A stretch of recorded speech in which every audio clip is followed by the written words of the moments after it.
وصل على محمد وآل محمد. أنذر آباؤهم فهم غافلون لقد حق على أكثرهم فهم لا يؤمنون إن جعلنا في أعناقهم أغلالا فهي إلى الأذقان فهم مقمحون وجعلنا من بين أيديهم سدا ومن خلفهم سدا فأغشيناهم فهم لا يبصرون وسواء عليهم أعدتهم أم لم تنذرهم لا يؤمنون إنما تنذر من اتبع الذكر وخشي الرحمن بالغيب فبشره بمغفرة وأجر كريم إنا نحن نحيي الموتى ونكتب ما قدموا وآثارهم وكل شيء أحصيناه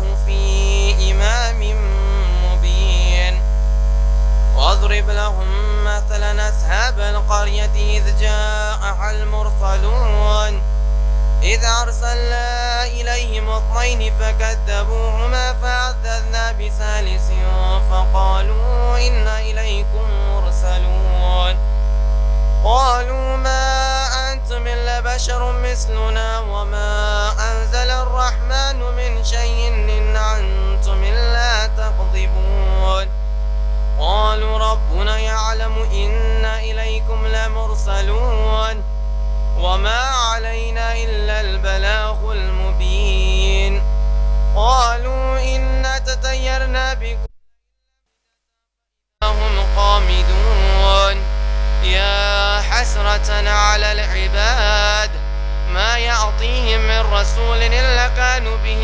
يستهزئون ألم يروا كما أهلكنا قبلهم من القرون أنهم إليهم لا يرجعون وإن كل لما جميع لدينا محضرون وآية لهم الأرض الميتة أحييناها وأخرجنا منها حبا فمنه يأكلون وجعلنا فيها جنات من نخيل وعناب وفجرنا فيها من العيون فإذا هم من الأجداث إلى ربهم ينسلون قالوا يا ويلنا من بعثنا من مرقدنا هذا ما وعد الرحمن وصدق المرسلون إن كانت إلا صيحة واحدة فإذا هم جميع لدينا محضرون فاليوم لا تظلم نفس شيء ولا تجزون إلا ما كنتم تعملون إن أصحاب الجنة اليوم في شغل فاكهون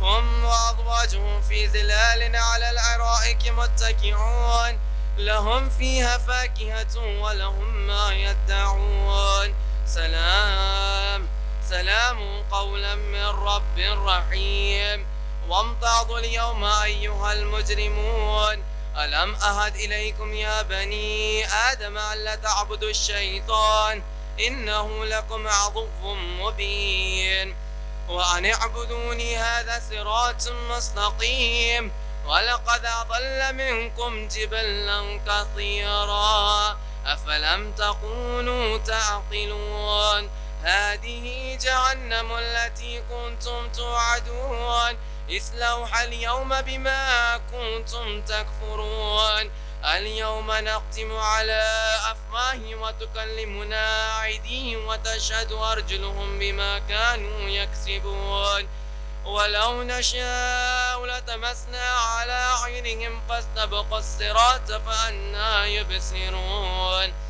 ولو نشاء لمسخناهم على مكانتهم فما استطاعوا مضيا ولا يرجعون ومن نعمره ننكسه في الخلق أفلا يعقلون وما علمناه الشعر وما ينبغي له إن هو إلا ذكر وقرآن مبين لينذر من كان حيا ويحق القول على الكافرين أولم يروا أن خلقنا لهم مما عملت أيدينا أنعاما فهم لها مالكون وذللناها لهم فمنها ركوبهم ومنها يأكلون ولهم فيها منافع ومشارب أفلا يشكرون واتخذوا من دون الله آلهة لعلهم ينصرون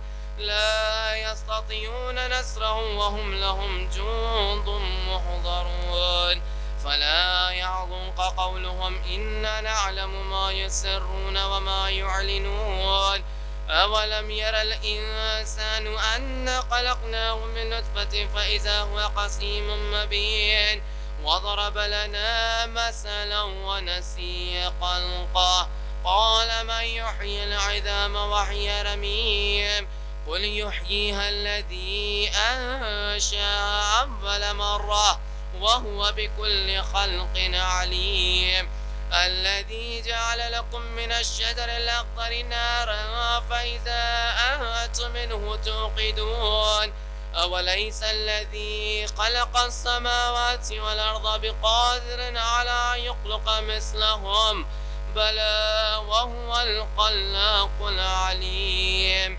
إنما أمره إذا أراد شيئا أن يقول له كن فيكون فسبحان الذي بيده ملكوت كل شيء وإليه ترجعون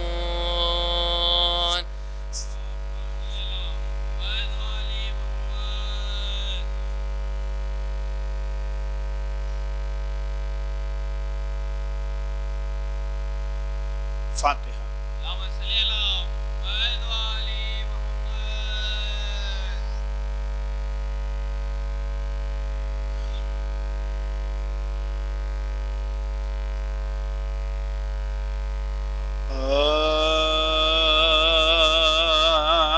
بولی ماں کیا ہوا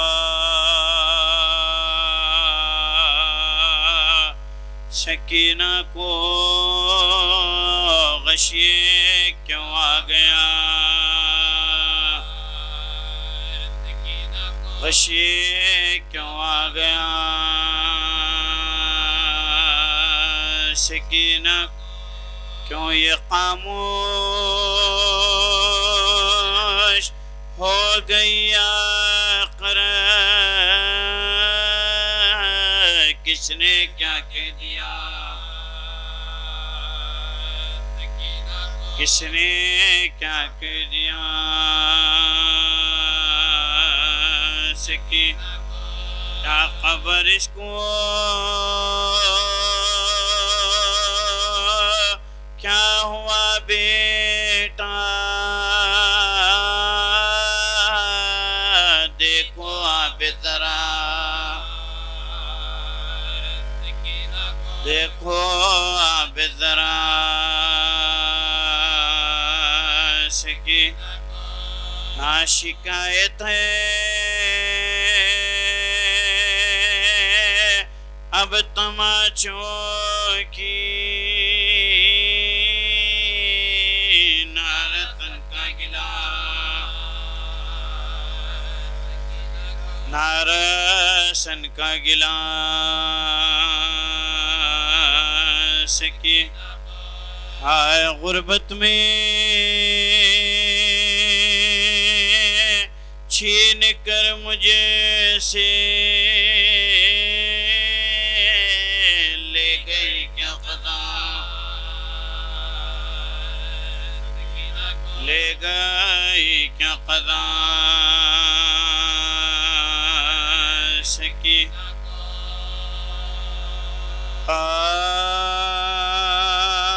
جب داغے بے کسی نہ سکینہ اٹھا سکی اور درد دل خوف کے مارے سنا سکی کھائے تماچے شمر کے جب تک کہ کھا سکی سن کم تا دکھوات سن کم تا دکھوات تینا برداشتنا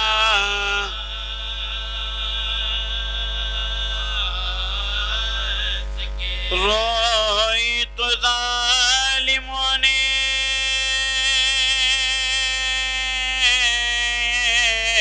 جفا بے شمار کی آخر جبر دیکھ آخر یہ جبر دیکھ مدقتیا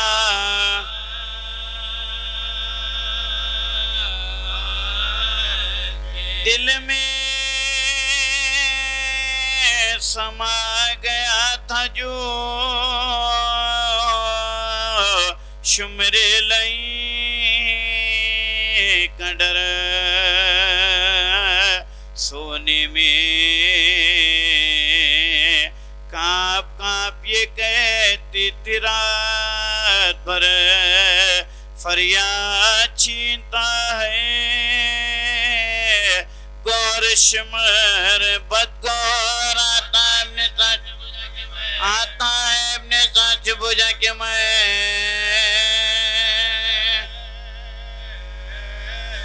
زینب بھی سنبھالو کلیجہ دھڑکتا ہے سجاد بھائی دیکھو سجاد بھائی دیکھو قلی گرا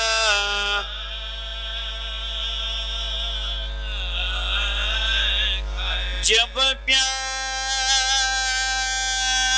لگتی روکے چچا کو پکارتی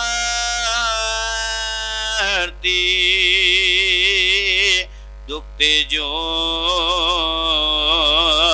کان شاہ خدا کو پکارتی آتا نہ جب کوئی تو خدا کو پکارتی جینے سے تنگ ہو گیا جینے سے تنگ ہو کے خدا کو پکار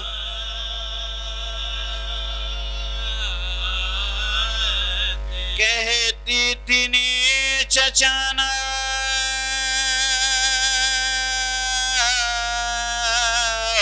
امام امم رہے رلوانے کو دور رلوانے کو دور رونے کو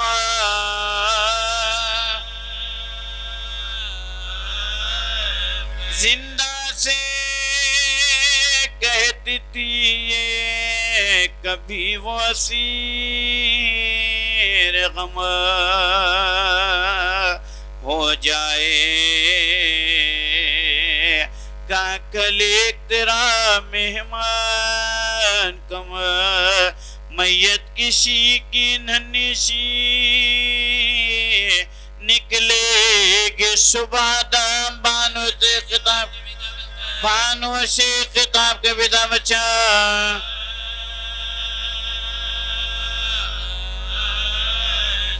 ایک تازہ موت ہوگی نبی کے گھرانے میں اماں لٹوں گی آج اماں لٹوں گی آج کی جب فیصلہ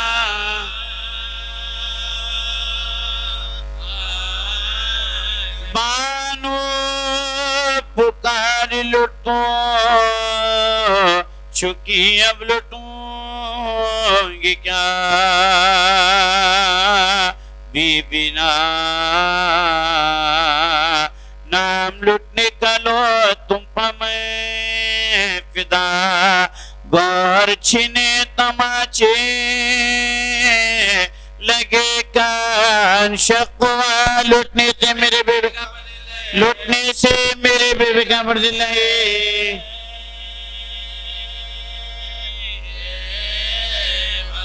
زینب کی پشتینوں کے سینہ سے فگار ہے پر میرے پیالنے کے میدوان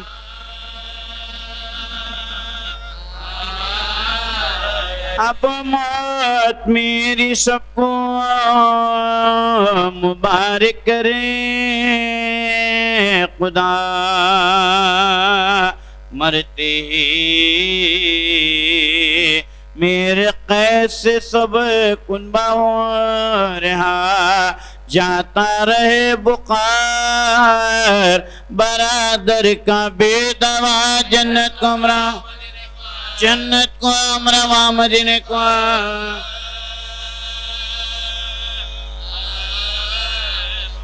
غل ہو سکینہ لے کے بلا سب کے مر گئی حیدر کے پتی مشکلات کا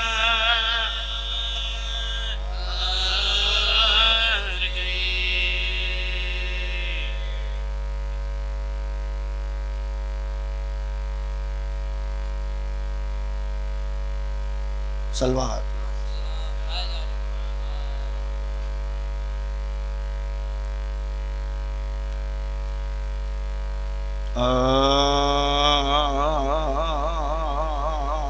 بانو کی دلربا سکینہ جا چل بسی محلقہ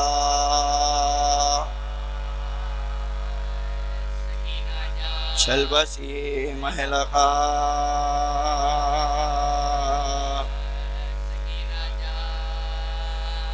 صدقے ہوتی ہیں تم پاماؤ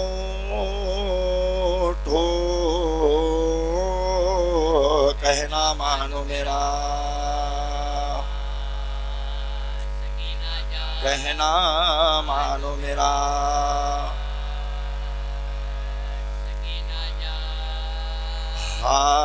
حال اصغر کا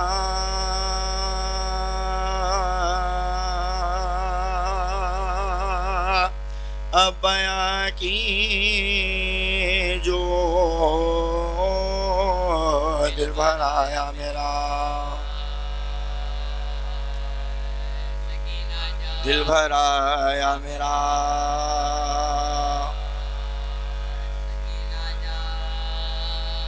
درد کانوں کا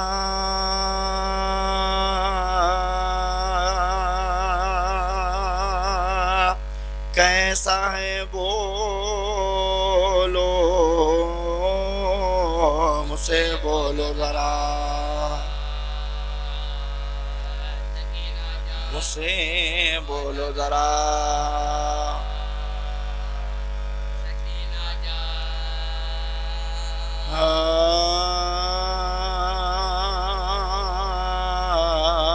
بانو سے دم بدم یہ سکینہ کا تھا بیان کیسا مکان ہے کہ ہوا تک نہیں جہاں دیکھوں گی کس طرح سے بھلا شکل آسماں ہے زمین دانا اما سبوں کی جان خدا ہی بچائے گا شب کو بھی جلا جلا ایسی تیرگی ہے تو بس ہو چکی حیات میں جانتی ہوں آج کی شب کو شب وفات سوتے تھے لے کے سینے پا بابا تمام رات عادت میری بگاڑ گئے عادت میری بگاڑ گئے جب شمع گل ہوئی ہے تو گھبرا کے روئی ہو اماں بلا کبھی مہندر اماں بلا کبھی مہندر سوئی تھی کوئی دم کے بنداسوں کا تار دیکھا یہ خواب آئے گئے سلطان نامدار پھیلائے ہاتھ ڈھونڈتی ہے اٹھی وہ دل فگار جھک جھک کے دیکھتے دیا جھک جھک کے دیکھتے دیا رتم دو کہتی تھی ہے غضب کا اندھیرا ضیاء نہیں بابا کدھر گئے مجھے بابا کدھر گئے مجھے ہے سب حرم یتیم کی باتوں پر نوح گر روتے تھے پاسبان بھی منہ ڈھانپ ڈھانپ کر ناگاہ گئی یزید کو اس حال کی خبر مچھلی بھی دکتر ہے فریاد کر رہی ہیں عجب استقرار ہے بابا کو دیکھنے کے لیے بابا کو دیکھنے کے لیے خوش خوش کھڑی ہوئی تھی سکینہ لگایا اتنے میں واہ ہوا جو درائی گلوں کی باس پھیلی ضیاء حسن شہنشاہ حق شناد روشن و مقام دوڑے حرم تین گے تسلیم گے سجاد کڑے بتا دیں سجاد کڑے بتا دیں بیٹھی زمین پر لیکن سکینہ سرے امام منہ رکھ کے منہ پا خوب کیے انس کے کلام غشا گیا کہ لائی خزاں موت کا پیام لپٹی طرف ادھر دیکھے لپٹی طرف ادھر دیکھے دھامو بابا کے دے کا لفظہ بدا ہت کے بدے گائے مہینہ ہت کے بدے گائے مہینہ دم نکل گیا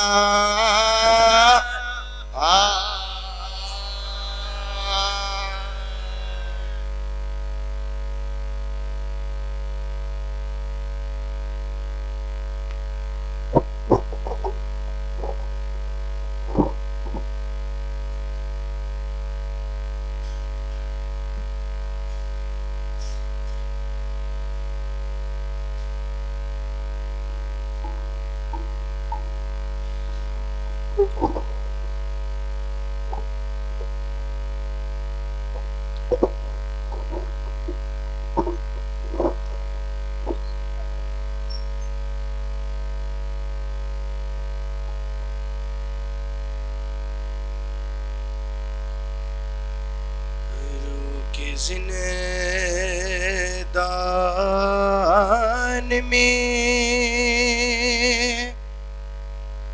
بولی بانو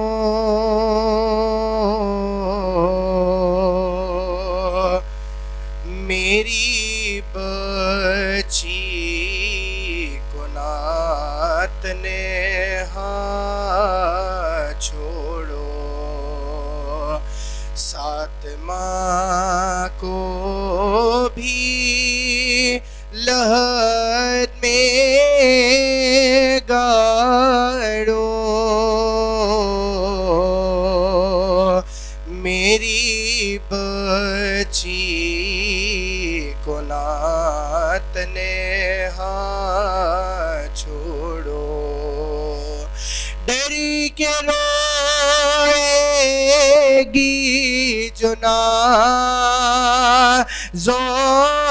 کی پلی تھام لے گی یہ نصیبوں کی جلی خوف اندھیرے میں نہ ہووے اس کو کس طرح لوگوں میں کفنانے دوں کس طرح گاڑنے لے جانے دوں ماں ہوں میں سے کی نہ مجھ سے چھینو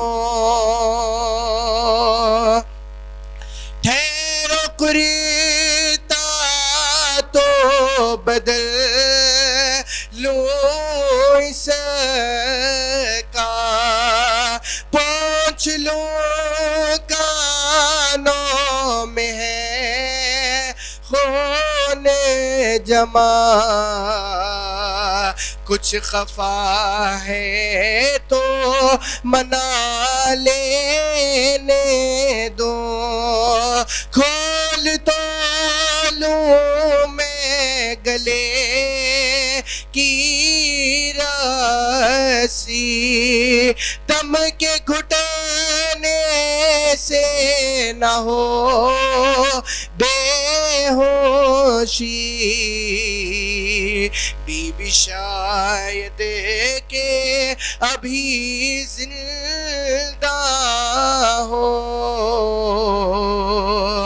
میری بچی کو نہ تنہا چھوڑو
حبیب العالمین وخاتم النبیین مولانا ومولا الثقلین جد الحسن والحسین ابی القاسم محمد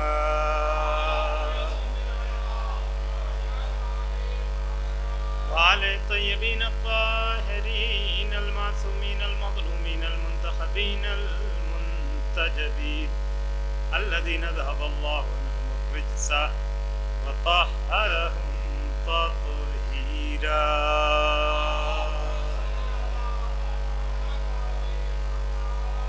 أما بعد فقد قال الله سبحانه وتعالى في كتابه الكريم وهو أصدق القائلين وقوله الحق بسم الله الرحمن الرحيم إنما المؤمنون الذين إذا ذكر الله وجلت قلوبهم وإذا تليت عليهم زادتهم إيمانا وعلى ربهم يتوكلون الذين يقيمون الصلاة ومما رزقناهم ينفقون أولئك هم المؤمنون حقا لهم درجات عند ربهم ومغفرة ورزق كريم.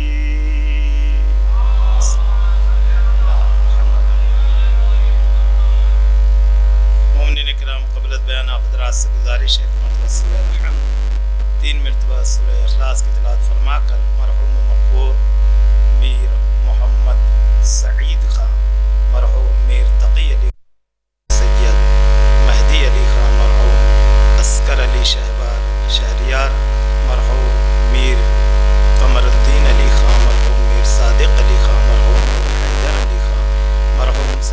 سجاد حیدر، مرحومہ شمس الزکیہ حیدری بیگم اور مرحومہ مغفورہ سیدہ شہنور صاحبہ و جملہ مرحومین کے ارواح.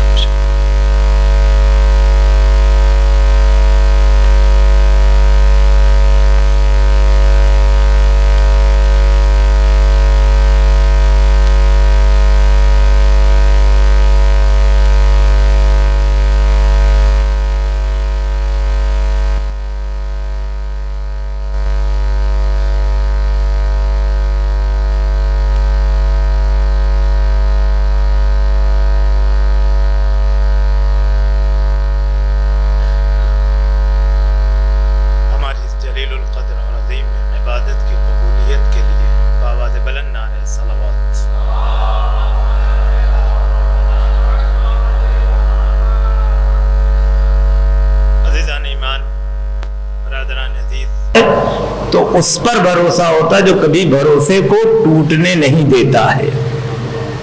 اس کے بعد بھی اللہ نے اور نشانیوں کا ذکر کیا کہ نشانی یہ بھی ہے کہ الذین یقیمون الصلاۃ، ان کی نشانی صاحبان ایمان کی یہ ہے کہ وہ نماز کو قائم کرتے ہیں. اور اس کے بعد کہا کہ وَمِمَّا رَزَقْنَاهُمْ يُنْفِقُونَ، اور جو کچھ ہم نے انہیں عطا کیا ہے، جو ہم نے انہیں رزق دیا ہے، اس میں سے وہ راہ خدا میں انفاق کرتے ہیں. پھر قرآن نے سچے مومن ہونے کا ثبوت کہا کہ اولئک ھم المؤمنون حقا، اور یہی وہ لوگ ہیں جو صحیح معنوں میں مومن ہیں. لہم درجات عند ربہم، اور اللہ کے نزدیک ان کا ایک درجہ ہے، ان کا ایک مقام ہے، ان کا ایک رتبہ ہے، ان کا ایک وقار ہے، ان کی ایک شان ہے. صحیح معنوں میں یہی لوگ مومن ہیں جن کے اندر یہ صفات پائے جاتے ہیں. عند ربہم درجات، یعنی درجہ ان کا اللہ کے نزدیک ان کا ہے، اور ان کے ہی لیے خدا فرماتا ہے مغفرت ہے، اور اللہ کے پاس ان کے لیے بہترین رزق ہے. صلوات پڑھے محمد وآل محمد. یہی سے انسان اندازہ لگا لے کہ کیا یہ صفات ہمارے اندر پائے جاتے ہیں کہ نہیں پائے جاتے ہیں. اگر یہ صفات ہمارے اندر پائے جاتے ہیں کہ خوف الہی کی وجہ سے ہمارے دل کانپ جاتے ہوں، ہمارے دل ڈر جایا کرتے ہوں، اگر اللہ کی آیات کی جب تلاوت کی جاتی ہے ہمارے ایمان میں اضافہ ہوتا ہے، اگر ہماری زندگی میں خدا کی ذات پر توکل اور بھروسہ ہے، اگر ہم نمازی ہیں، اگر ہم راہ خدا میں انفاق کرنے والے ہیں، تو صحیح معنوں میں ہم مومن ہیں. تو ہر مومن کو جو اپنے آپ کو مومن سمجھتا ہے وہ اپنے وجود کے اندر ان صفات کو تلاش کرے کہ آیا یہ صفات ہمارے اندر پائے جاتے ہیں کہ نہیں پائے جاتے ہیں. اگر پائے جاتے ہیں یہ صفات خوشا نصیب مومن ہے، لیکن اگر یہ صفات نہیں پائے جاتے ہیں تو کوشش کرے ان صفات کو اپنے وجود کے اندر پیدا کرے انسان. پھر قرآن کہہ رہا کہ اولئک ھم المؤمنون حقا، اگر یہ صفات تمہارے اندر پیدا ہو گئے صحیح معنوں میں تم ہی مومن ہو، یہی لوگ مومن ہیں. لہم درجات عند ربہم، اور اللہ کے نزدیک ان کا ایک عظیم درجہ ہے، اور اللہ کے نزدیک ان کے لیے مغفرت ہے، اور خدا کے پاس ان کے لیے بہترین رزق ہے. تو عزیزان ایمان یہ صفات ہے. اسی لیے عزیزو سب سے زیادہ جو اہمیت بیان کی گئی وہ مومن کی بیان کی گئی ہے، اور بہت زیادہ فضیلت اہل ایمان کی ہے. اہل اسلام سے بڑھ کر اہل ایمان قرآن میں ہی ہے. کچھ لوگوں نے آ کر یہ جب کہا رسالت معاق کی بارگاہ میں کہ یا رسول اللہ ہم ایمان لے کر آئے، فوراً حکم خدا ہوا کہ اے رسول ان سے کہہ دیجئے یہ ایمان لے کر نہیں آئے، ابھی یہ اسلام لے کر آئے ہیں، ابھی تو ایمان ان کے دلوں سے گزرا ہی نہیں ہے. تو پتہ چلا کبھی کبھی انسان جو ہے اسلام کو ہی ایمان سمجھنے لگتا ہے. ہم انہی چیزوں کو ایمان سمجھنے لگتے ہیں کہ ہم تو ظاہراً یہ ہے، ہم ظاہراً عبادت کرتے ہیں، ہم ظاہراً سجدہ کرتے ہیں، ہم ظاہراً نماز پڑھتے ہیں، یہی ایمان کی علامت ہے. نہیں عزیزان ایمان، ایمان کی علامات وہ ہیں جو خدا نے قرآن میں بیان فرمائی ہے.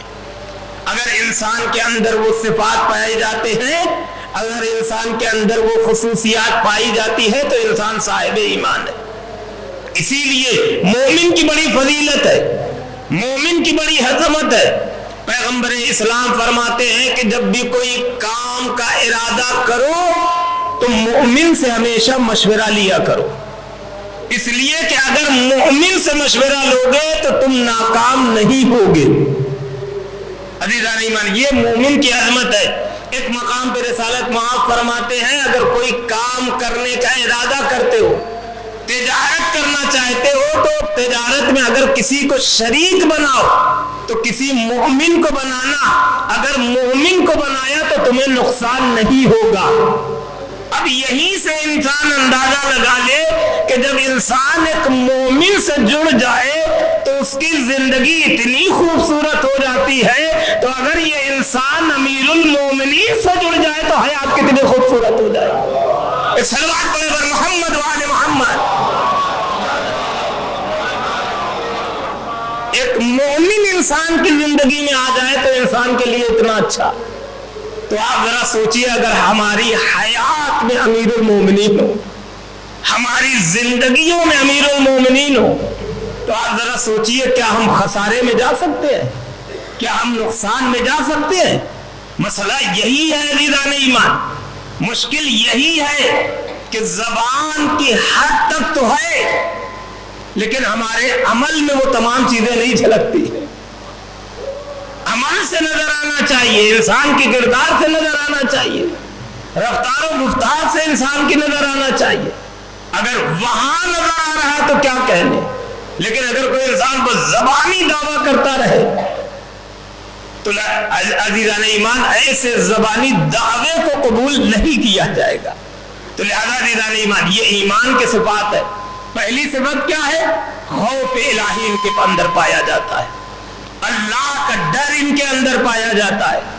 کئی مجالس میں عرض کر چکا ہوں کہ خوف الہی وہ خوف ہے عزیزان ایمان جو خوف ہر خوف سے آزاد کر دیتا ہے انسان کو، پھر انسان کے دل میں کسی کا خوف نہیں بستا ہے۔ ایک مرتبہ اپنے دلوں کو خوف الہی سے آباد کرتے دیکھیے، پھر دنیا کا خوف نکل جائے گا، سماج کا خوف نکل جائے گا، معاشرے کا خوف نکل جائے گا، باطل کا خوف نکل جائے گا، ظالم کا خوف نکل جائے گا، حاکم کا خوف نکل جائے گا، کسی جابر بادشاہ کا خوف نکل جائے گا۔ یہی وجہ ہے ہمارے کسی بزرگ عالم سے جو سوال ایک چھوٹے سے بچے نے کیا تھا، کہا حضور پوری دنیا 2 ملک سے ڈرتی ہے لیکن ہم نے دیکھا وہ 2 ملک آپ سے ڈرتے ہیں، وجہ کیا ہے، سبب کیا ہے، ریزن کیا ہے؟ تو انہوں نے سر جھکا کے مسکرا کر انکساری کے سوال جواب دیا، میں خدا سے ڈرتا ہوں اس لیے یہ مجھ سے ڈرتے ہیں۔ ایک صلوات پڑھے بر محمد وآل محمد۔ یعنی جب خوف الہی سے انسان کا دل آباد ہوتا ہے تو پھر ہر خوف سے انسان کا دل آزاد ہو جایا کرتا ہے، پھر کسی کا خوف انسان کے دل میں۔ اسی لیے عزیزان ایمان ہم نعرہ دیتے ہیں، ہماری زبانوں پر ہوتا ہے کہ یہ درس کربلا کا ہے کہ ڈر بس خدا کا ہے۔ کبھی کبھی یہ نعرہ صرف ہماری زبان کی حد تک رہتا ہے لیکن پھر ہم زندگی میں مشاہدہ کرتے ملاحظہ کرتے ہیں تو کبھی ہمیں سماج کا ڈر آ جاتا ہے، کبھی لوگوں کا خوف آ جاتا ہے، ہم حق بات کہنے کے لیے بھی ڈر جاتے ہیں۔ زبان جو اللہ نے دیا ہے حق بولنے کے لیے، لیکن پھر دنیا کا خوف آ جاتا ہے کہ ہمیں اسی سماج میں رہنا ہے، ہمیں اسی معاشرے میں رہنا ہے، سب خاموش ہیں ہم بھی خاموش ہو جائیں۔ عزیزان ایمان اگر کہیں باطل سر اٹھا رہا ہے ہم اور آپ خاموش ہیں، اس کا مطلب یہ ہے کہ قیام کربلا نے ہماری زندگی پہ اثر نہیں کیا ہے۔ ہماری زندگی پر خصوصی طور پر اگر میں خاموش ہوں اس کا مطلب یہ ہے کہ قیام عاشورہ، قیام کربلا نے میری زندگی پر اثر نہیں چھوڑا ہے۔ عزیزان ایمان اسی لیے تو میں خاموش ہوں، اسی لیے تو میں یہ سوچ رہا ہوں کہ میں بچ جاؤں، جبکہ زبان اللہ نے دیا حق کے لیے، زبان کا حق ہے۔ آپ چوتھے امام کے ان کو جا کر پڑھیے کلمات کو جہاں امام نے سارے حقوق بیان کیے ہیں. دیکھیے زبان کا حق کیا ہے عزیزان ایمان. زبان کا حق یہ ہے کہ حق گوئی ہو. زبان کا حق یہ ہے کہ باطل کے خلاف یہ زبان چلے عزیزان ایمان. اور یہ زبان کا صحیح معنوں میں حق پایا یہی ہے. حضرت بہلول کا نام آپ نے سنا ہے. یہ وہ نام ہے کہ جب نام آتا ہے تو نام سن کر انسان کے لبوں پہ تبسم آ جاتا ہے, مسکرا دیتے ہیں. اس لیے کہ بڑے خوبصورتی سے یہ ہدایت کرتے تھے, تبلیغ کرتے تھے, لوگوں کو دین کی طرف لاتے تھے, لوگوں کو صحیح سمجھاتے تھے. اور اپنے انداز سے, ان کا ایک انداز تھا, ان کا ایک طریقہ تھا. جناب بہلول کے لیے ملتا ہے کہ جناب بہلول کے زمانے میں بہت بڑے عالم تھے. وہ اپنے گھر سے نکلے مریدوں کے ساتھ, دیکھیں کہ حق کیا ہوتا ہے زبان کا. وہ اپنے مریدوں کے ساتھ نکلے تو مریدوں سے انہوں نے پوچھا کہ ہم نے سنا ہے اسی شہر میں بہلول بھی رہتے ہیں. جناب بہلول ایک عالم تھے, ایک فقیہ تھے, دین کو سمجھنے والے تھے. وہ تو کیفیت ایسی طاری کر لیا تھا انہوں نے. ظالم حکومت میں شامل نہیں ہونا چاہتے تھے, دربار سے کوئی رشتہ نہیں رکھنا چاہتے تھے. امام کا حکم تھا, اس لیے انہوں نے دیوانگی کو طاری کر لیا اور زندگی بھر ویسے ہی رہے. اسے کہتے ہیں اطاعت امام. ہم سے کتنا تقاضا امام, اماموں نے کیا, ائمہ نے کیا, ہم کیسے بنے؟ لیکن ہماری زندگی 1-2 گھنٹہ, شاید جتنی دیر ہم فرش ادا پہ نصیحت سنیں اتنی دیر اثر رہتا ہے. لیکن جیسے ہی ہم باہر نکلتے ہیں پھر وہی اثرات, پھر اسی پرانی حالت میں, پھر اسی پرانی کیفیت میں ہم آ جاتے ہیں. یہ تو سنتے ہی رہتے ہیں. اسی لیے عزیزان ایمان حضرت بہلول کے لیے ملتا کہ آپ بہلول کہاں ملیں گے؟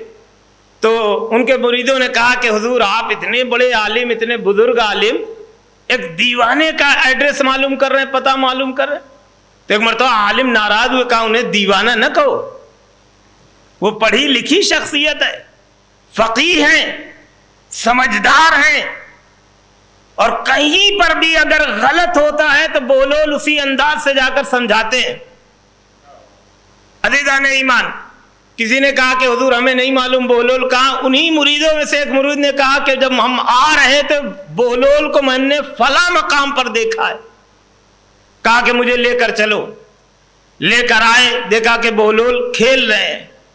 بہلول کے قریب آئے اور سلام کیا. بہلول نے جواب سلام دیا. کہا کون؟ کہا میں فلاں عالم ہوں. کہا کام کیا ہے آپ کا؟ کہا میں لوگوں کو درس دیتا ہوں. کہا اچھا اگر لوگوں کو درس دیتے ہو تو یہ بتاؤ کہ کھانے کا ادب کیا ہے؟ تو ایک مرتبہ کہا کھانے کا ادب جو تہذیب میں سب میں پڑھا تھا وہ سارے بیان کر دیے. کہا کھانے کا ادب یہ ہے کہ چھوٹے چھوٹے لقمے بنا کے کھاؤ, چبا چبا کے کھاؤ, دسترخوان کی ہر چیز کھاؤ, جو اپنے سامنے ہو وہی کھاؤ. یہ نہیں کہ دسترخوان پہ چڑھ کے بالکل آخری حصے پہ جو چیز رکھی اسے لے کر آؤ. جو سامنے ہے وہ کھاؤ, چھوٹے چھوٹے لقمے بنا کر کھاؤ, چبا کر کھاؤ. یہ کھانے کا ادب ہے. بہلول مسکرائے مسکرا کے کہتے لوگوں کو درس دیتے ہو, خود کھانے کا ادب نہیں معلوم. اور یہ کہہ کے اٹھ کے چلے گئے.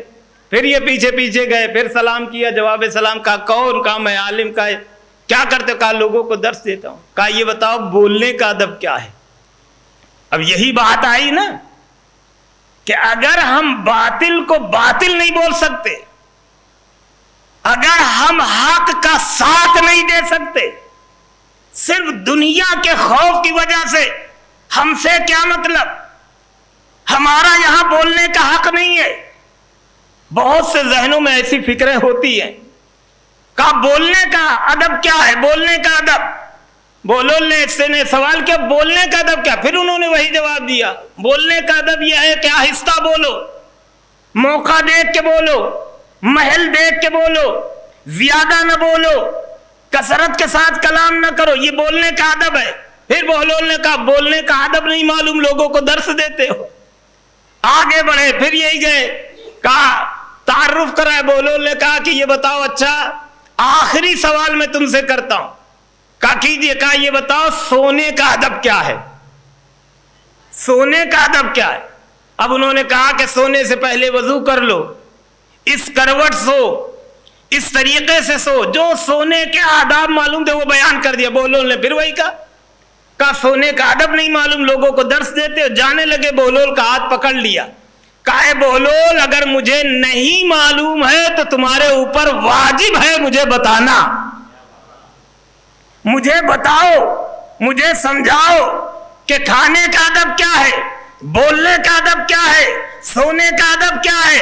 بولول نے کہا کھانے کا ادب یہ نہیں ہے کہ چھوٹے چھوٹے لقمے بنا کے کھاؤ، چبا کر کھاؤ، دسترخوان کی ہر چیز کھاؤ۔ کہا کھانے کا ادب یہ ہے کہ کھانے سے پہلے دیکھ لو حلال کھا رہے ہو یا حرام کھا رہے ہو۔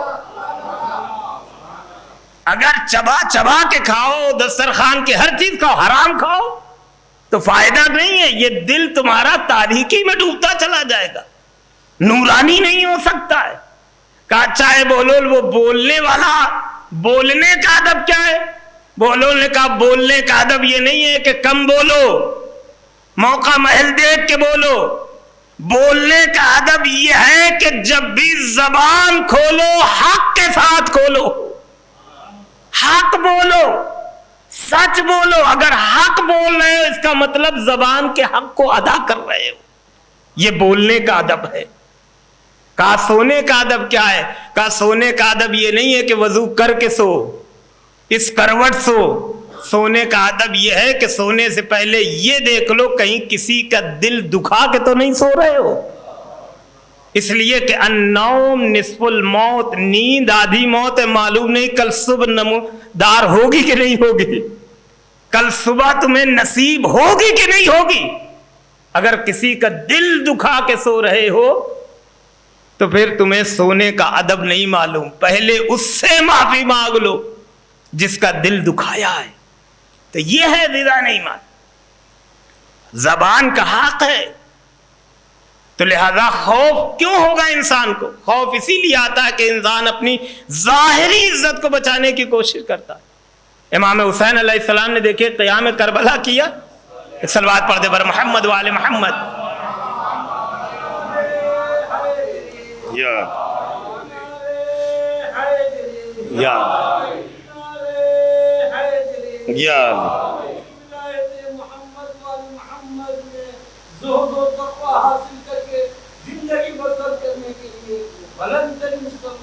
اللہم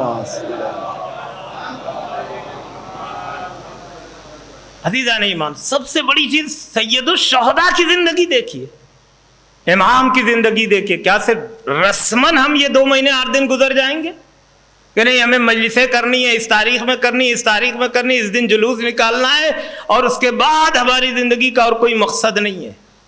اصل مقصد تو یہ ہے کہ قیام کربلا سے سمجھیے امام حسین علیہ السلام نے جو جرأت بخشی ہے اس جرأت کا اظہار سماج اور معاشرے میں کیجیے۔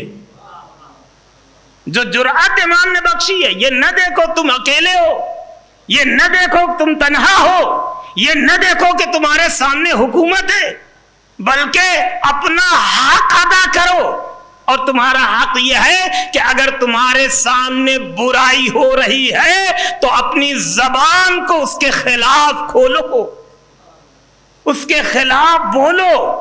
ایسا نہیں ہے کہ صرف 2 مہینے 8 دن رسم کے ساتھ یہ ایام ہمارے درمیان سے گزر جائے کہ نہیں ہمیں ان تاریخوں میں مجلس کرنا ہے، ان تاریخوں میں جلوس کرنا ہے، ان تاریخوں میں زیارت کرنی ہے، پھر سال بھر ہمیں انتظار کرنا ہے ایام اضحیٰ کے لیے۔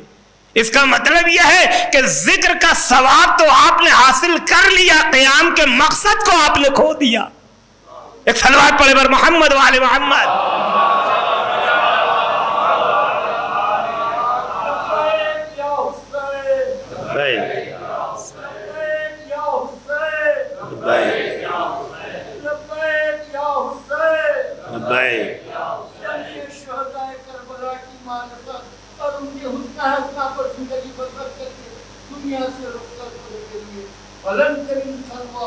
اللہ صلی علی محمد وآل محمد۔ عزیزان ایمان، تو لہذا یہ خدا کا خوف کس عنوان سے؟ خوف خدا، یعنی ایک جو اب مشکل ہے کہ پورے صفات جو بیان کی ہیں، جن آیات کی میں نے تلاوت کی ہے، ہر ایک صفت پر 1-2 مجلس ہو سکتی ہے، لیکن شاید ایک ہی صفت کو میں بیان نہ کر سکوں۔ یعنی پہلی جو صفت ہے، خوف الہی سے ان کے دل بھرے ہوتے ہیں، اور اس کا نتیجہ یہ ہوتا ہے کہ پھر کسی کا خوف دل میں بستا نہیں ہے۔ جب امام حسین علیہ السلام نے مدینہ چھوڑا تھا، بہت سے لوگوں نے، آپ کو معلوم ہے، مشورہ دیا، امام سے آ کر کہا فرزند رسول آپ یہاں نہ جائیے، آپ عراق نہ جائیے، یہ تمام چیزیں ہیں کہ نہیں ہیں؟ باقاعدہ کتاب ہے از مدینہ تا مدینہ، آپ جا کر دیکھ لیجئے کہاں کن کن لوگوں نے آ کر امام سے ملاقات کیا، کہاں کن کن افراد سے امام کی گفتگو ہوئی، اور انہوں نے امام کو مشورہ دیا۔ یہاں تک کہ جب مکہ کے سفر کے لیے آپ نکلے تو راستے میں چند لوگ آپ سے ملے، ایک مشہور شخصیت ملی، انہوں نے امام سے کچھ گفتگو ہونے کے بعد امام سے کہا فرزند رسول آپ عراق کی جانب نہ جائیے گا، میں یہ دیکھ رہا ہوں کہ تلواریں آپ کے خلاف ہے، آپ بتائیے یہ امام کے ساتھ حجت خدا، امام وقت، امام معصوم سے یہ کہہ رہے ہیں میں دیکھ رہا ہوں تلواریں آپ کے خلاف ہیں، شمشیریں آپ کے خلاف ہیں، فرزند رسول آپ عراق کی جانب نہ جائیے۔ امام خوف زدہ نہیں ہوئے، امام خوف زدہ ہو ہی نہیں سکتا، پھر امام کیسا؟ جب ان کی ساری باتیں امام نے سن لیا کہ تلواریں آپ کے خلاف، شمشیریں آپ کے خلاف، حکومت آپ کے خلاف، امام نے مسکرا کر بس ایک جملہ کہا مجھے معلوم ہے میرا خدا میرے ساتھ ہے، اور جب میرا خدا میرے ساتھ ہے تو میری ذات پر فرق نہیں پڑتا ہے کون میرے خلاف ہے۔ ظاہراً میں یہ امام کا ایک فقرہ ہے، ایک جملہ ہے، لیکن ہماری پوری زندگی کو خوبصورت بنانے کے لیے یہ ایک فقرہ کافی ہے۔ مشکل یہ ہے دیدان ایمان، ہم سوچتے ہیں سب کچھ سن لے تب ہمارے اندر بدلاؤ آئے گا، نہیں ہے دیدان ایمان، امام کی ایک حدیث بھی ہماری پوری زندگی کو بدل سکتی ہے، بس شرط یہ ہے کہ اس حدیث سے ہم اپنے آپ کو باندھ لیں۔ آپ دیکھ لیجئے بڑا جو جانور ہوتا ہاتھی وغیرہ، اس کی طاقت کے اعتبار سے اسے باندھا نہیں جاتا ہے، ایک جھٹکے میں وہ سب کچھ توڑ سکتا ہے، ایک معمولی سی رسی سے باندھ دیا جاتا ہے، اسی کے ارد گرد وہ پھرتا ہے، اسے احساس ہوتا ہے کہ میں بندھا ہوا ہوں۔ خدا کی قسم اگر ہم ایک قول سے اپنی زندگی کو باندھ لیں تو ہماری زندگی اہل بیت کے در سے دور نہیں ہوگی۔ ایک صلوات پڑھے بر محمد وآل محمد۔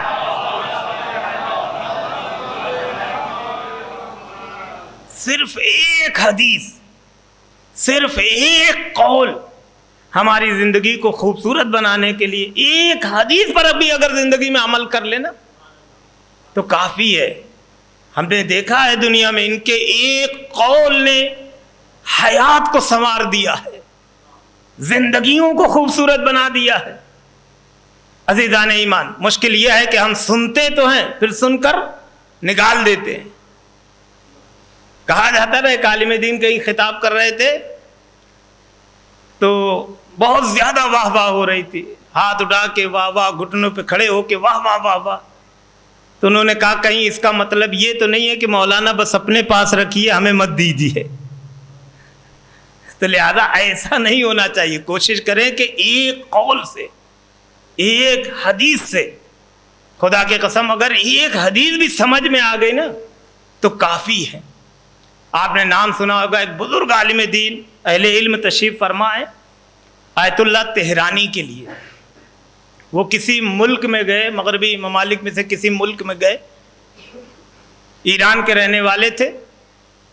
جب وہاں وہ گئے تو انہیں دعوت دی گئی ایرانی ایمبیسی میں، وہاں گئے اور جانے کے بعد لوگوں سے ملاقات کر رہے تھے۔ ملاقات کرنے میں ایک نوجوان سے ان کی ملاقات ہوئی جو انگریز تھا، چہرے سے معلوم ہو گیا، اور انہیں معلوم تھا کہ کبھی کبھی ہوتا نا کہ انسان شکل سے پہچان جاتا، صورت سے پہچان جاتا ہے کہ یہ ابھی تازہ تازہ مومن ہوا، مسلمان ہوا، شیعہ ہوا، مومن ہوا۔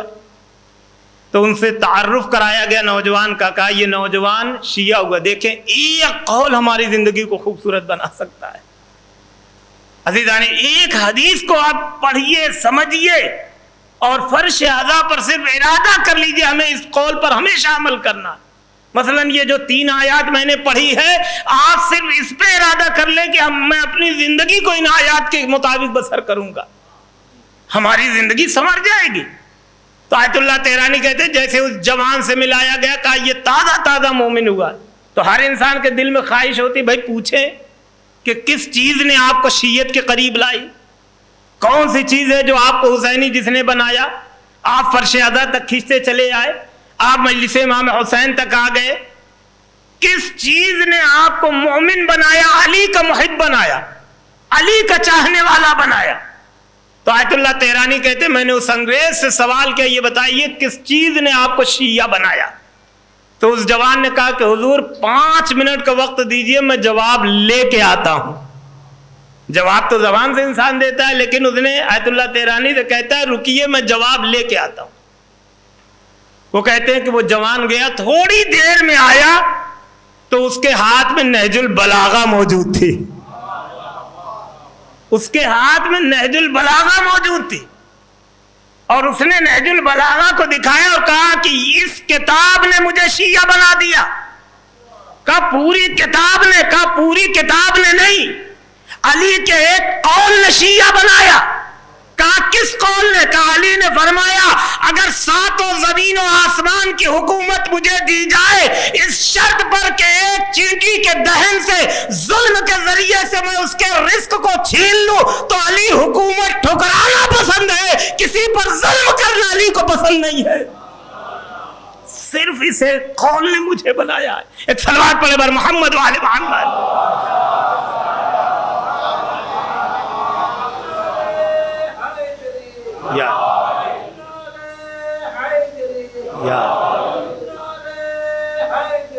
یا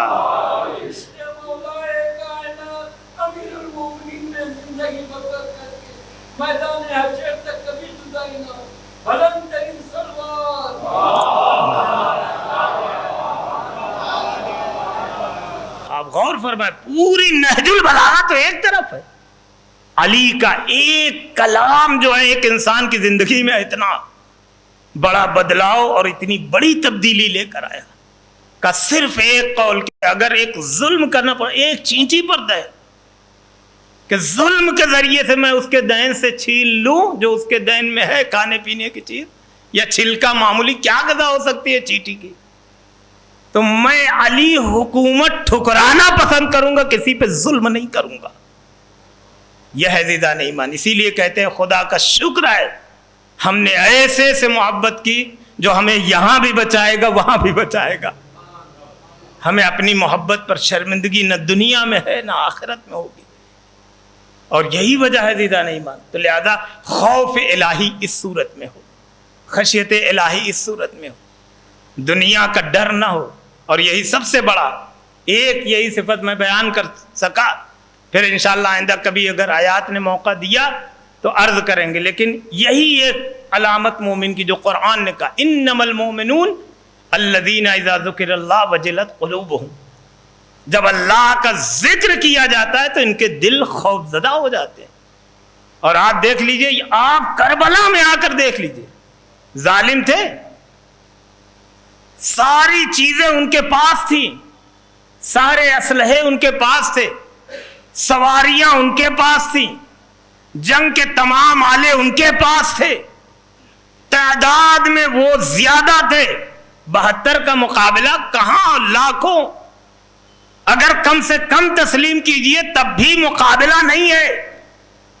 لیکن آپ دیکھ لیجئے ان تمام کو جو لاکھوں کی شکل میں آئے تھے, ہزاروں کی شکل میں آئے تھے, انہیں تلواروں پہ بھروسہ, نیزوں پہ بھروسہ, شمشیر پر بھروسہ, اسلحوں پر بھروسہ, سپاہیوں پہ بھروسہ, تیر اندازوں پہ بھروسہ, نیزہ برداروں پر بھروسہ. لیکن 72 تھے کہ خود حمید بن مسلم کہتا ہے شب عاشور ایسے عبادت کی آوازیں آ رہی تھی جیسے شہد کے مکھیوں کے بھن بھنانے کی آواز آتی ہے. یہاں جتنے ہیں سب کو خدا پر بھروسہ ہے, خدا کی ذات پر توکل ہے. اور آپ دیکھ لیجئے اسی وجہ سے خوف نظر نہیں آتا, ڈر نظر نہیں آتا. سب سے بڑا دن کون سا؟ عاشور کا دن ہے کہ نہیں ہے؟ ارباب مقاتل کہتے ہیں انصار حسین اصحاب حسین کے لبوں پر ہم نے تبسم نہیں دیکھا 2 محرم سے، لیکن عاشور کے دن ان کے لبوں پہ ہلکا تبسم تھا۔ تو پسرے ساتھ کہتا ہے حبیب اے زہیر اے سعید، دیکھے خوف الہی ہر خوف سے دلوں کو آزاد کر دیتا ہے۔ کہا اے زہیر اے سعید اے حبیب، آج مسکرا رہے ہو، آج تمہارا آخری دن ہے۔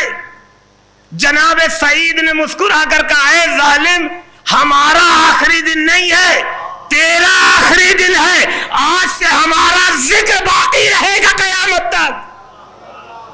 اور آپ دیکھ لیجئے آج پوری کائنات میں ان کا ذکر ہو رہا ہے، آج پوری کائنات میں ان کا تذکرہ ہو رہا ہے۔ بس عزیزان ایمان، تو لہذا اگر دل خوف الہی سے آباد ہو تو پھر ہر خوف دل سے نکل جاتا، لیکن اگر اللہ کا ڈر نہ رہے تو پھر ہر نحیف سی آواز پر انسان ڈر جاتا ہے، ہر کمزور سی آواز پر انسان خوف زدہ ہو جاتا ہے، ہر دنیا کی اونچی آواز سے انسان کا دل ڈر جاتا ہے، انسان پریشان ہو جاتا۔ کیوں؟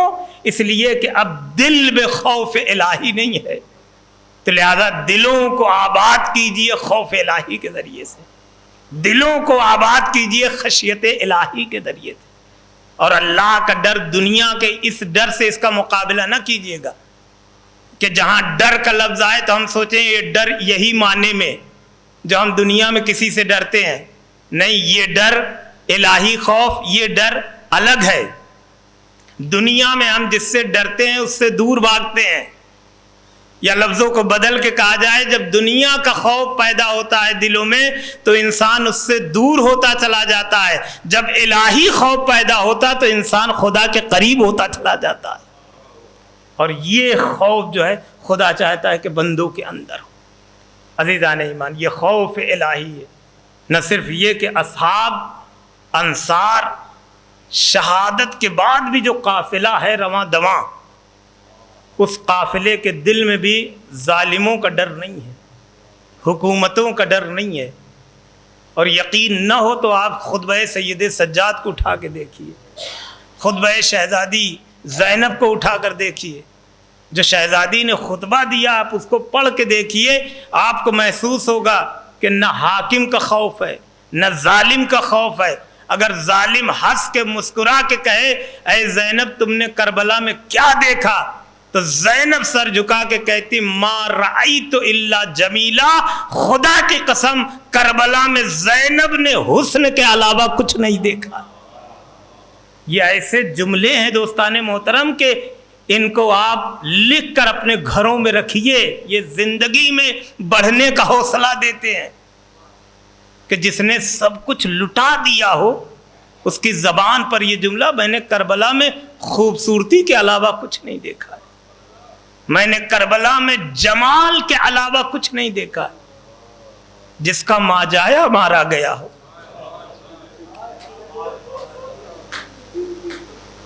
جس کے بیٹے قربان ہو گئے، جس کا بھائی شہید ہو گیا ہو، جن کے خیموں میں آگ لگا دی گئی ہو، وہ شہزادی دنیا کا اور کوئی انسان ہوتا شاید ٹوٹ جاتا ہے۔ یہ جو طنز کیا تھا نا کربلا میں کیا دیکھا، یہ زخموں کو ابھارنے کے لیے کیا تھا کہ زینب گریہ کریں گی، زینب روئیں گی، لیکن اسی لیے شہزادی زینب کو شریکت الحسین کہا جاتا ہے۔ زینب نے کہا ما رأیت الا جمیلا، خدا کی قسم زینب نے جمال، خوبصورتی، حسن کے علاوہ کربلا میں کچھ نہیں دیکھا۔ عزاداران مظلوم کربلا آپ دیکھ لیجئے۔ تو لہذا کوشش کریں ایک دو بات پر بھی اگر ہم نے عمل کر لیا تو ہماری زندگی کامیاب ہے، ہماری زندگی کامران ہے۔ یہ ایام، یہ دن آپ دیکھیے ان شہزادیوں کے، خصوصی طور پر جس شہزادی کا ذکر کرنا ہے، آپ ذرا سوچئے، ہمارے ہاں تو شعور بھی نہیں ہوتا، لیکن خدا کی قسم کتنی باشعور بیٹی حسین کی ہے۔ کہیں جھوٹی سی جھوٹی روایت، کوئی خطیب جھوٹا، ذاکر جھوٹا یہ کہیں پڑھ نہ سکا کہ کہیں کسی مرحلے میں کسی قدم پر سکینہ نے یہ کہا ہے کاش کہ بابا نے بیعت کر لیا ہو. کہیں نہیں. ظلم برداشت ہے, تشدد برداشت ہے, جو ظلم کیا جا رہا ہے. اگر تم گوشواروں کو چھیننا چاہتے ہو چھین لو, دامن میں آگ لگانا چاہتے ہو لگا لو, تماچے مارنا چاہتے ہو تو مار لو, لیکن عزادارو کہیں بھی حسین کی بیٹی کی زبان پر کوئی ایسا فقرہ نہیں آیا. عزاداران مظلوم کربلا بڑا ستایا گیا ہے اس بچی کو, بڑا رلایا گیا ہے اس بچی کو. حسین وہ مظلوم ہے کہ شہادت سے پہلے بھی رلایا گیا, شہادت کے بعد بھی رلایا گیا. شہادت سے پہلے کبھی علی اکبر کے لاشے پہ حسین روئے, کبھی قاسم کے ٹکڑوں پہ حسین روئے, کبھی عباس علمدار کے بازوؤں کو اٹھا کے روئے, تو کبھی حبیب کی میت پہ روئے. لیکن شہادت کے بعد جب جب سکینہ کو تماچے مارے گئے, داداران مظلوم کربلا, بس دو چار جملے ہیں سن لیجیے, عبادت تمام ہے. اس بچی کو بڑا ستایا گیا ہے. جب 11 محرم کو یہ لٹا ہوا قافلہ جانے لگا, دادارو ذرا سوچیے, ہم سب صاحب اولاد ہیں, ہماری بھی بیٹیاں ہیں, ہم بھی ان مرحلوں سے لمحوں سے شاید گزرے ہیں. جن کی بیٹیوں کی عمر اتنے برس کی ہوگی شاید وہ زیادہ احساس کر لیں. ایسی بچیاں یا ماں کے پاس ہوتی ہیں یا باپ کے پاس ہوتی ہے. لیکن روایت کہتی 11 محرم کو جب یہ لٹا ہوا قافلہ جانے لگا تو ایک الگ سے اونٹ بلایا گیا, اس پر شہزادی سکینہ کو لٹایا گیا اور بٹھا کر لے جایا جانے لگا. یہی وجہ ہے اونٹ چند قدم چلتا شہزادی سکینہ زیر سے زمین پہ آ کے گر جا. اجرکم اللہ دادارو, اگر اونٹ پہ کجاوا نہ ہونا, بڑے سے بڑا انسان سنبھل نہیں سکتا ہے, انسان بیٹھ نہیں سکتا ہے. یہی وجہ ہے یہ بچی بار بار زین سے زمین پہ گرتی, اور جب زمین پہ گرتی آواز دیتی, اے پھپھی اماں مجھے بچا لو, اے بھیا سید سجاد, اے اماں مجھے اپنی آغوش میں لو. اجرکم اللہ داران مظلوم کربلا. آج ذرا سوچئے, کربلا پڑھنے کی چیز نہیں ہے بلکہ تصور شرط ہے. جتنا سوچتے چلے جائیں گے اتنا گریہ کرتے چلے جائیں گے. ظالموں کو کیا کرنا چاہیے تھا جب بچی بار بار زین سے زمین پہ آ رہی ہے؟ ظالموں کو یہی کرنا چاہیے تھا نا, بچی سید سجاد کی آغوش میں دے دیتے یا شہزادی زینب کی آغوش میں دے دیتے. اگر زینب کو بھی نہ دیتے تو اس ماں کی آغوش میں دے دیتے, ارے جس کی کوکھ اجڑ چکی ہے, رباب کے حوالے کر دیتے. لیکن روایت کہتی ظالموں نے نہ ماں کے حوالے کیا, نہ بھائی کے حوالے کیا, نہ پھوپھی کے حوالے کیا, بلکہ برہنہ پشت پر سکینہ کو لٹا دیا, رسیوں سے جکڑ دیا. ارے اب جو اونٹ چلتا سکینہ کا سیلا. اجرکم اللہ داداران مظلوم کربلا, عبادت تمام ہو رہی ہے. ہاں دادارو, روایت یہی کہتی ہے یہ لٹا ہوا قافلہ چلا ہے. ارے کہاں کہاں اس بچی کو ستایا گیا ہے, اتنا رلایا گیا ہے. خود امام سجاد ایک مقام پہ فرماتے, خدا کی قسم مجھے جتنا سکینہ کے سوالوں نے رلایا ہے, خدا کی قدم 4 سالہ بچی زندان کے اندھیرے میں تیرہ شبیہ میں ہو کے عالم میں بھائی کے پاس آ جاتی تھی, سوال کرتی تھی. ایک دن سید سجاد کے قریب آئی اور آنے کے بعد سوال کیا, کہا بھیا کیا ایک سوال کی اجازت ہے؟ امام سجاد نے کہا بہن اجازت ہے, بس پانی کا سوال نہ کرنا. کہا نہیں بھیا پانی کا سوال نہیں کرنا ہے, لیکن سوال اسی اعتبار سے. کہا بھیا مجھے یہ بتائیے جب کوئی پیاسا ہوتا ہے پیاس کہاں سے ظاہر ہوتی ہے, پیاس کے کتنے مراحل ہوتے ہیں؟ امام سجاد نے ایک ایک مرحلے کو بیان کیا. کہا ہونٹ خشک ہو جاتے ہیں, زبان خشک ہو جاتی ہے, ہونٹ میں زبان میں کانٹے پڑ جاتے ہیں, ایک ایک مرحلے کو بیان کیا. آخر میں امام سجاد فرماتے اے بہن یہ سمجھ لو پیاس کا آخری مرحلہ یہ ہے کہ بدن کی ہڈیاں چٹخنے لگتی ہے. ارے جیسے یہ جملہ کہا نا, ننھے ننھے ہاتھوں کو جوڑا, کہے بھیا ارے میری ایک وصیت یاد رکھنا, ارے جب میں اس دنیا سے چلی جاؤں نرم زمین پر مجھے دفن کرنا. اے بھیا میرے بدن کی ہڈیاں چٹک چکی ہیں. اجرکم اللہ داداران مظلوم کربلا. لیجئے وہ تاریخ بھی آئی, وہ دن بھی آیا, زندان کا اندھیرا ہے, بچی سو رہی ہے, اچانک خواب سے بیدار ہوئی, ایک آواز دیتی ہے اے بابا آپ کہاں ہیں, اے بابا مجھے اپنے ساتھ لے چلیے. تمام بیویاں شہزادی کے قریب آ گئی. آنے کے بعد کہا سکینہ کیا ہوا؟ بچی نے کہا اماں ابھی ابھی میرے بابا میرے قریب آئے تھے, ابھی ابھی میرے بابا نے مجھے آغوش میں لیا تھا, ابھی ابھی میرے بابا مجھے پیار کر رہے تھے, میری پیشانی کا بوسہ لے رہے تھے.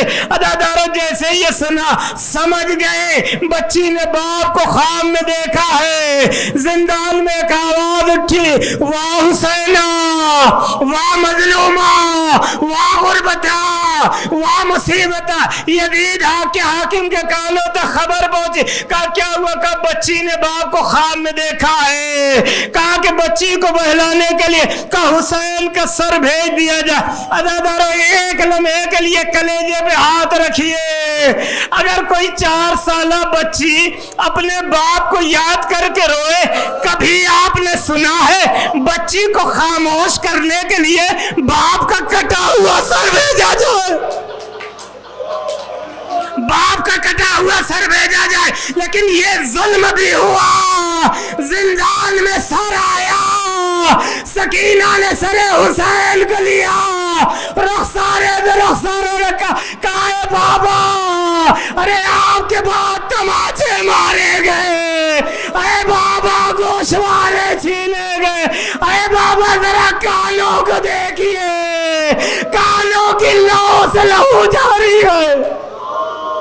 سارے مسائل بیان کرتے کرتے آہستہ آہستہ خاموش ہوتی گئی. ارے جب اچانک آواز بند ہو گئی, ماں رباب کا کلیجہ تڑپ گیا. کہا میرے آقا سید سجاد ذرا دیکھیے میری بچی کی خیر تو ہے. امام سجاد آگے بڑھے, سکینہ کے ہاتھوں کو اپنے ہاتھوں پر, آخری جملہ ہے, عبادت تمام ہو رہی ہے, ہاتھوں میں ہاتھ لیا. زینب کا کلیجہ تڑپ گیا, ماں رباب تڑپ گئی. ساتھ میں مل کے کہا میرے لال ہوا کیا ہے؟ سید سجاد نے امامہ اتارا. کہا اماں انا للہ و انا الیہ راجعون. اے اماں اس عالم غربت میں سکینہ نے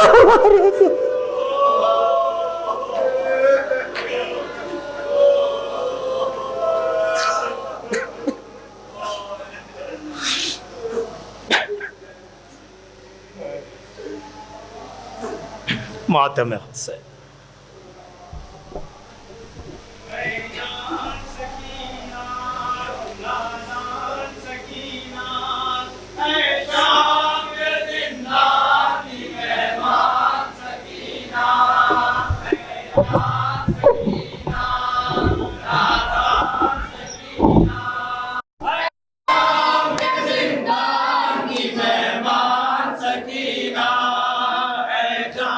سکینہ